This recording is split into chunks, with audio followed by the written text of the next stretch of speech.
एक बार महात्मा बुद्ध एक गांव में अपने शिष्यों सहित घने पेड़ की छांव के नीचे बैठे थे।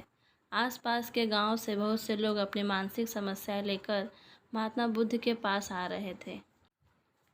महात्मा बुद्ध उन सब की मानसिक परेशानियों का समाधान देते।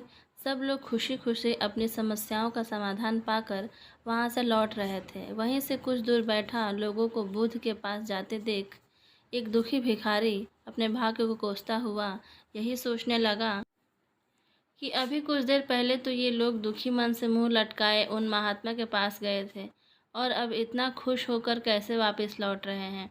आखिर माजरा क्या है? जरा मैं भी जाकर देखूं वो महात्मा ऐसा कौन सा खजाना बांट रहा है। इन लोगों को वे इतने प्रसन्न हुए कि उनके चेहरे लाल हो गए। जब वो दुखी भिखारी कुछ नज़दीक आया तो उसने देखा कि यह महात्मा तो लोगों के प्रवचन देकर लोगों के दुख का निवारण कर रहे हैं। यह देखकर भिखारी के मन में भी तीव्र इच्छा हुई कि क्यों न मैं भी इन महात्मा को अपना दुख बताऊं। मुझे भी अपने दुख का समाधान अवश्य मिलेगा।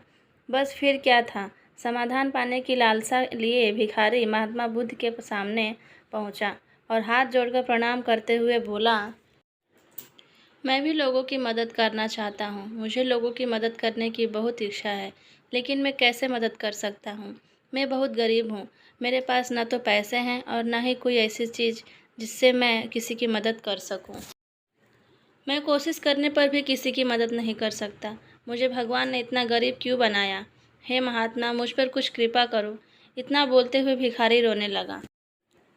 महात्मा बुद्ध बोले, आप बहुत अज्ञानी हैं, क्योंकि आप अभी तक इस भ्रम में जी रहे हो कि तुम्हारे पास कुछ नहीं है, जबकि दूसरों को कुछ देने के लिए तुम्हारे पास बहुत कुछ है। तुम बिना धन और वस्तु के भी दूसरों की मदद कर सकते हो। तुम्हारे पास जुबान है जिससे तुम मीठे शब्द बोलकर किसी के दुखी चेहरे पर मुस्कान ला सकते हो। इन्हीं शब्दों की ताकत से तुम किसी के भी टूटते हौसलों को फिर से मजबूत कर सकते हो।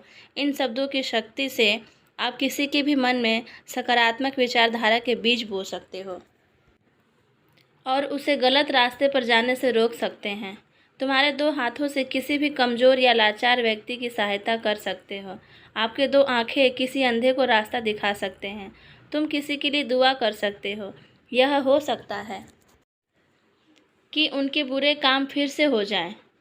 आप किसी के अच्छे स्वास्थ्य की कामना कर सकते हैं, लेकिन अज्ञानतावश तुम अब तक इस बात को समझ नहीं पाए और इस भ्रम में अब तक जीते रहे कि तुम्हारे पास मदद करने के लिए कुछ नहीं है। किसी की मदद करने के लिए धन और वस्तु का होना अनिवार्य नहीं है। बिना धन और वस्तु के भी हम कई प्रकार से लोगों की मदद कर सकते हैं।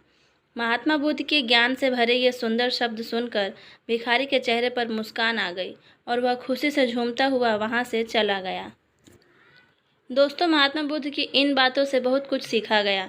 आजकल बहुत से लोग यह सोचकर दुखी होते हैं कि मेरे पास ये नहीं है, बल्कि जो आपके पास है उसी में संतुष्ट रहना सीखें और बिना मतलब के लोगों की मदद करें। इन्हीं से आपको परम सुख की प्राप्ति होगी। तो दोस्तों, यह बुद्ध मोरल स्टोरी आपको कैसी लगी ज़रूर बताना।